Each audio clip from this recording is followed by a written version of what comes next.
الصلاة والسلام عليك يا إمام المتقين يا رسول رب العالمين. اللہ جل جلالہ و اتم برہانہ جل ذکرہ عز اسمہ کا شکر ہے کہ ایک نیک محفل میں اللہ اور اس کے رسول کے ذکر کی توفیق کے ساتھ ہم بیٹھے ہیں. خالق کائنات ہم سب کی حاضری اپنے دربار میں قبول فرمائے. آمین. اور آج جس مقصد کے لیے ہم حاضر ہیں وہ ہے ایصال ثواب. اور رحمت عالم صلی اللہ علیہ وسلم نے ارشاد فرمایا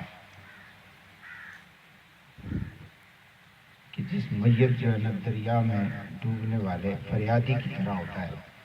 جب کوئی دریا میں ڈوب رہا ہو اور وہ فریاد کرتا ہے مجھے بچاؤ، فرمایا اسی طرح میت دریا میں ڈوبنے والے فریادی کی طرح فریاد کر رہا ہوتا ہے مجھے بچاؤ. صحابہ نے فرمایا کہ یا رسول اللہ پھر میت کو کون بچاتا ہے؟ فرمایا تمہاری دعائیں بچاتی ہیں. ينتظر دعوة تلحقه من أب أو أم أو أخ أو صديق أو كما قال عليه الصلاة والسلام. وہ انتظار کرتا ہے کہ کب اس کے ماں باپ، بہن بھائی، اعزاء اقارب، دوست یار اس کے لیے ہاتھ اٹھاتے ہیں اور بخشش کی دعا مانگتے ہیں. فرمایا جس طرح مرغ اگر دریا میں ڈوبنے والے کو کوئی بچانے والا مل جائے تو اس کے لیے کتنی خوشی ہوتی ہے. فرمایا اسی طرح جس وقت اللہ تبارک و تعالیٰ کے اس بندے کو جو دنیا سے چلا گیا ہے جب مسلمانوں کی دعائیں مل جاتی ہیں وہ اس سے زیادہ خوشی ہوتی ہے اسے. رحمت عالم صلی اللہ علیہ وسلم کی علماء جہاں اسٹیج پر موجود بھی ہیں حافظ خدا بخش صاحب محترم جناب اور حافظ قاری نسیم صاحب، جتنے بھی احباب دانش اہل علم و دانش بیٹھے ہیں، جس عظیم شخصیت کی ایصال ثواب کے لیے ہم اکٹھے ہوئے ہیں، یہ دریا میں ڈوبنے والے فریادی کی طرح نہیں ہیں بلکہ ان کی کچھ حیثیت بڑی الگ شان والی ہے. رحمت عالم صلی اللہ علیہ وسلم کے غلاموں، اللہ کے محبوب صلی اللہ علیہ وسلم نے صحابہ سے پوچھا ان اہل للہ اہلین من الناس. میں میرے صحابہ لوگوں میں سے کچھ لوگ اللہ والے ہوتے ہیں، لوگوں میں سے کچھ لوگ اللہ والے ہوتے ہیں. جب اللہ کے محبوب کے صحابہ کا جنب غفیر تھا، صحابہ کرام نے پوچھا من ہم یا رسول اللہ، آقا بتائیں تو صحیح وہ اللہ والے کون ہیں، وہ کون ہیں جنہیں اللہ والا کہا. آج کیا کہتے ہیں ہماری بھی لوگوں کی ایک یہ جو فکر بن چکی ہے، ایک سوچ بن چکی ہے کہ وہ جسے نہ جو ہے نا جی دن رات کا پتہ ہو، نہ اونچ نیچ کا پتہ ہو، نہ شرم و حیا کا پتہ ہو، نہ لباس کا پتہ ہو، تو نمازیں جو ضائع کرتے ہو ہم لوگ کہتے ہیں اللہ والا ہے. تو اللہ کا علم دینے والے ہم تو میں تو کوئی پتہ ہی نہیں تھا کہ رب ہے بھی ہے یا کہ نہیں. یہ تو بتایا ہے مدینے والے مصطفیٰ نے صلی اللہ علیہ وسلم. اے رضا فیض ہے احمد پاک کا، ورنہ ہم کیا سمجھتے خدا کون ہے. وہ جو اللہ کا علم دے کے ہمیں گئے نا دنیا میں، وہ کہتے ہیں اِنَّ لِلَّهِ أَهْلِينَ مِنَ النَّاسِ. کچھ لوگ ایسے ہیں جو اللہ والے ہیں. اب صحابہ نے پوچھا من ہم یا رسول اللہ، یا رسول اللہ پھر بتائیں وہ اللہ والے کون ہیں. تو میرے محبوب نے فرمایا ہم اہل القرآن. فرمایا میرے صحابہ غور سے سنو، قیامت کی صبح تک جو قرآن والے ہیں وہی خدا والے ہیں، جو قرآن پڑھنے والے ہیں وہی رب والے ہیں. کسی نے کوئی اللہ والا دیکھنا ہو یہ دیکھو قرآن پڑھنے والے کدھر ہیں، اور جو قرآن پڑھنے والے ہیں یا پڑھانے والے ہیں وہی اللہ والے ہیں. اس لیے میں نے شروع میں یہ بات کہتی تھی کہ جس کے ایصال ثواب کے لیے ہم بیٹھے ہیں نا یہ اللہ والا ہے، یہ اللہ والا ہے. اور پھر اتنا ہی نہیں، اب ذرا توجہ سے سنیں. آقا کائنات نے فرمایا تفسیر ابن کثیر میں بھی اور تفسیر کبیر امام رازی ہے، تفسیر روح البیان میں یہ حدیث موجود ہے، الترغیب والترہیب، حدیث کی بہت ساری کتابوں میں یہ حدیث موجود ہے۔ اللہ اکبر۔ آقا فرماتے ہیں، فرمایا جس وقت قرآن مجید جس نے سینے میں بسایا، جس نے اسے سینے میں جگہ دی ہو اور جو شب و روز قرآن پڑھتا ہو، فرمایا مرنا تو ہر ایک کو ہے، موت سے کسی کو چھٹکارا نہیں ہے، لیکن فرمایا یہ جس وقت مرتا ہے اور قبر میں سے دفنایا جاتا ہے، فرمایا فَأَوْحَى اللَّهُ تَعَالَى إِلَى الْأَرْضِ، اللہ تعالیٰ زمین کی طرف وحی کر کے کہتا ہے لَا تَأْكُلِي لَحْمَ حَامِلِ الْقُرْآنِ، اے زمین اس کے جسم کو نہ کھانا، اس کے جسم کو نہ کھانا۔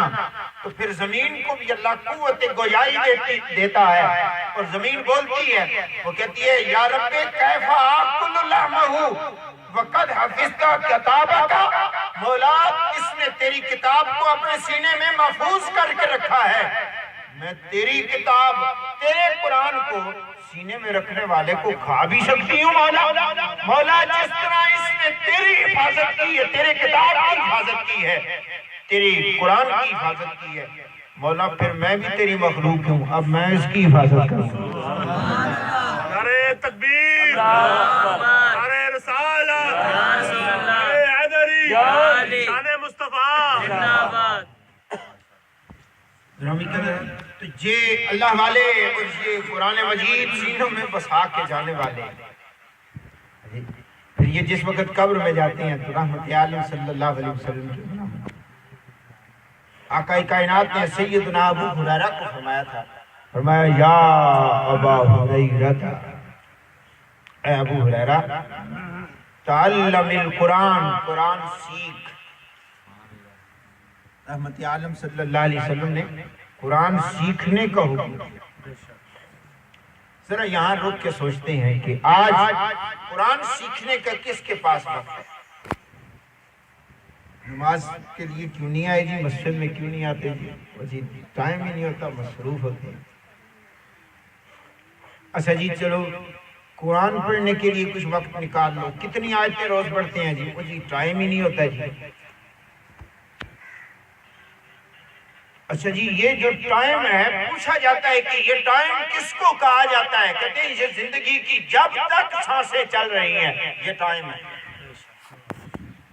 اور جب یہ سانسیں رک جائیں گی ٹائم ختم ہو جائے گا۔ پھر پوچھا جاتا ہے کہ بھئی میں پوچھتا ہوں کہ یہ سانسیں دی کس نے؟ یہ زندگی کون دے رہا ہے؟ کس کی عطا ہے؟ رب کی عطا ہے۔ سبحان اللہ۔ یہ ساری کائنات اس کی مخلوق ہے، اور اس مخلوق کے لیے اس زندگی میں وقت ہے۔ ہمارے پاس وقت نہیں ہے تو صرف اس کے لیے جس نے وقت دیا ہوا ہے، جس نے زندگی دی ہوئی ہے، ہم اس رب کے لیے وقت نہیں نکالتے، اس کی مخلوق کے لیے بڑا وقت ہے، فضولیات کے لیے وقت ہے۔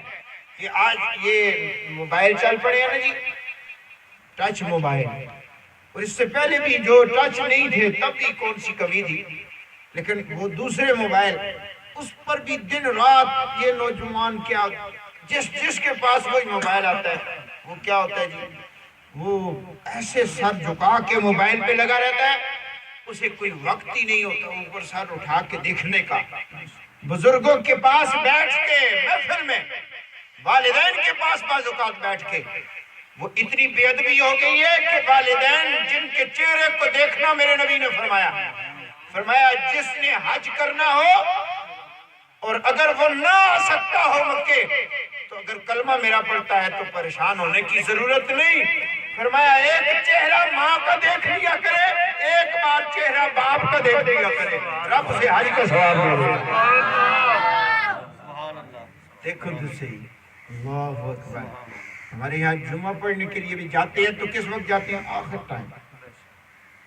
رحمت عالم نے فرمایا تھا الجمعہ تو حج المساکین، فرمایا امیر حج کرنے کے لیے کعبے جاتے ہیں، غریبوں تمہیں حج کرنا ہو تو محلے کی مسجد جایا کرو، جمعہ تم پڑھا کرو، رب تمہیں حج کا ثواب عطا کر دے۔ اس لیے آؤ اللہ رب العزت کے دین کی طرف۔ دیکھو تو صحیح ذرا وقت کتنا عطا فرمایا رب نے ہمیں، اور پھر اس وقت کو کتنا ضائع کر رہے ہیں۔ اللہ اکبر۔ رحمت عالم صلی اللہ علیہ وسلم کے غلاموں، آقا نے فرمایا تھا تعلم القرآن، قرآن سیکھ پہلے۔ سبحان اللہ۔ پڑھتے تو ہیں بعضوں کا، لیکن کیا ہم نے کسی قاری صاحب سے سیکھا بھی ہے؟ جب صحیح کر کے سیکھ کے پڑھیں گے نا، درست پڑھیں گے۔ بڑے بڑے بعض اوقات شرماتے ہیں جی کہ نماز کسی کو سناؤں غلطیاں نکلیں تو پتہ نہیں وہ میری ہاں جی شرمی نہ ہو جائے، پتہ نہیں بےعزتی نہ ہو جائے۔ یار یہ اللہ کی عزت کی قسم، جس وقت کوئی گھر سے چلتا ہے نا، اب یہ جو کہتے ہیں نا میری بے عزتی، بے عزتی کس کو کہتے ہیں؟ انسلٹ، انگلش میں سے انسلٹ کہتے ہیں، توہین، توہین کہتے ہیں نا، دوسرے آسان، میری توہین نہ ہو جائے۔ اب ذرا سنیں ایک حدیث آقا کی، میں ذرا بتاؤں گا کہ جب کوئی دیکھیں تو صحیح توہین ہوتی ہے یا عزت ہوتی ہے۔ آقا کائنات صلی اللہ علیہ وسلم فرماتے ہیں، حضرت کثیر بن قیس روایت کرتے ہیں، رحمت عالم صلی اللہ علیہ وسلم فرماتے ہیں ایک شخص کے دل میں ارادہ ہوا، اس نے دل میں سوچا ہے کہ میں جاؤں کسی عالم سے ایک مسئلہ پوچھ لوں۔ ایک مسئلہ پوچھنے کے لیے اپنے گھر سے ارادے لے کر نکلا ہے کہ کسی عالم سے ملوں گا اور اس سے ایک مسئلہ پوچھوں گا۔ اللہ کے محبوب نے کیا ارشاد فرمایا؟ فرمایا وَإِنَّ الْمَلَائِكَةَ لَتَضَعُ أَجْنِحَتَهَا رِضًا لِطَالِبِ الْعِلْمِ۔ فرمایا جو علم دین کا ایک مسئلہ پوچھنے کے لیے اپنے گھر سے نکلتا ہے، فرمایا جہاں تک جاتا ہے واپس آنے تک اس کے ہر قدم کے نیچے رب کی رحمت کے فرشتے اپنے پر بچھا دیتے ہیں۔ اب بتاؤ تو صحیح، جب دین کا علم پوچھنے کے لیے، نماز درست کرانے کے لیے، قرآن درست کرانے کے لیے جب کوئی گھر سے نکلے گا تو فرشتے پروں کا بچھونا بچھائیں گے اس کے پاؤں تلے۔ بڑا جو ہے نا جی، اس وقت ایسا بھی ہوا جی فلاں وزیر اعظم کا بڑا زبردست پروٹوکول ہوا، کیا جی اس کے راستے میں گرین کلین بچھائی گئی، سبز کلین بچھا کے راستے میں استقبال کیا گیا۔ تو میں نے کہا جس کے راستے میں سبز کلین بچھا دی جائے اسے کہتے ہیں بڑا استقبال کیا گیا۔ وہ میں نے کہا رب کے فرشتے ہیں نور کے، ان کے پر بھی ہیں نور کے۔ جس وقت اللہ کا دین سیکھنے کے لیے کوئی گھر سے نکلتا ہے نا ارادہ دل میں لے کے، وہ والے نورانی فرشتے اپنے پر اس کے نیچے بچھا دیتے ہیں۔ تو لہذا دین کا مسئلہ پوچھنا کوئی بے عزتی کا باعث نہیں ہے، عزت کا باعث ہے، عزت کا باعث ہے۔ اس لیے ہم دین کے مسئلے پوچھا کریں گے۔ آقا نے کیا فرمایا؟ فرمایا یا ابا ہریرہ، اے ابو ہریرہ تعلم القرآن، قرآن سیکھ، وعلم الناس، اور پھر لوگوں کو سکھا۔ سبحان اللہ۔ تو آقا پھر ہوگا کیا؟ میرے نبی کے سارے صحابہ جنتی ہیں، یاد رکھیں، ہر صحابی جنتی ہیں۔ جو صحابہ نے سوال کیے تھے، جو صحابہ نے جواب لیے تھے، وہ انہوں نے اپنے لیے نہیں، وہ ہم سب کے لیے لیے، بعد میں آنے والوں کے لیے۔ صحابہ کا تو بڑا مقام ہے نا، غوث کو تو ولی کلندر سارے اکٹھے ہو جائیں، کسی عام صحابی کے کوئی حجی ایک ذرا سی قدموں کی خاک تو نہیں پہنچ سکتا، اتنا اونچا مقام ہے صحابی کا۔ حجی تو پھر ان کا تو بس پوچھنا یا رسول اللہ پھر ملے گا کیا؟ میں قرآن پڑھوں گا، میں پڑھاؤں گا، ملے گا کیا؟ اللہ اکبر۔ آقا کائنات نے پتہ ہے کیا فرمایا؟ فرمایا یقول